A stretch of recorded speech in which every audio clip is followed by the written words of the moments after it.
আপনি সামান্য কিছু সম্পদের মালিক হইলে এখান থেকে জাকাত দিতে হবে, শরীয়ত কিন্তু এটা বলে নাই। একটা স্ট্যান্ডার্ড আছে, এই মানে গেলে দিবেন। সেটা কত? সেটা গোল্ড আর সিলভার দিয়ে রাসূল সাল্লাল্লাহু আলাইহি ওয়াসাল্লাম দিয়েছেন। তো এখন আপনি কোনটা ধরে দিবেন? কেউ বলে গোল্ড দিব, কেউ বলে রূপা দিব। এখন আমি কি বলি? আমি আপনাদেরকে সাজেস্ট করবো আপনারা রূপারটা ধরবেন। অল্প আসুক না, ধরেন আপনার 1,000 টাকা জাকাত আসছে, তা আপনি যদি 1,000 টাকা জাকাত দেন, এটা আপনার হৃদয়ে একটা প্রশান্তির কারণ হবে না যে আমি সম্মানিত জাকাত দাতা, আলহামদুলিল্লাহ। এবং এত বড় একটা ফরজ ইবাদতের লিস্টে যে আপনি ঢুকতে পারছেন, এটাও তো কম কিসে, কি বলেন?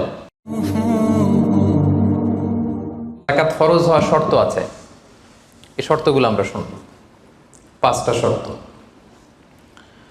প্রাইমারি শর্ত হচ্ছে নেসাব পরিমাণ সম্পদের মালিক হওয়া, আর এটা হাওলানিল হাওল, 1 বছর থাকা।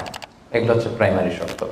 আরও 3টা সেকেন্ডারি শর্ত হচ্ছে আল মিলকিয়া, পূর্ণ ওনারশিপ থাকা, আর জিয়াদা, এটা আপনার অতিরিক্ত টাকা এটা হওয়া, আর হচ্ছে আদামুদ্দুয়ুন, ঋণ না থাকা। এই 5টা শর্ত আমি ব্যাখ্যা করলে আপনি বুঝবেন। 1 নম্বর হচ্ছে নিসাব পরিমাণ সম্পদের মালিক হওয়া। আপনি সামান্য কিছু সম্পদের মালিক হইলে এখান থেকে জাকাত দিতে হবে, শরীয়ত কিন্তু এটা বলে নাই। সুবহানাল্লাহ। আপনি জাকাতের নিয়ম শুনলে দেখবেন যে ইসলাম কতটা ব্যালেন্সড। একটা থ্রেশহোল্ড আছে, একটা স্ট্যান্ডার্ড আছে, এই মানে গেলে দিবেন। সেটা কত? সেটা গোল্ড আর সিলভার দিয়ে রাসূল সাল্লাল্লাহু আলাইহি ওয়াসাল্লাম দিয়েছেন। কারণ তখন গোল্ড আর সিলভারের কয়েন ছিল, মুদ্রা ছিল। আগে কিন্তু সোনা আর রূপা দিয়েই মুদ্রা বানানো হতো, পরে এটা পেপার মানি শুরু হয়েছে, কাগজের টাকা।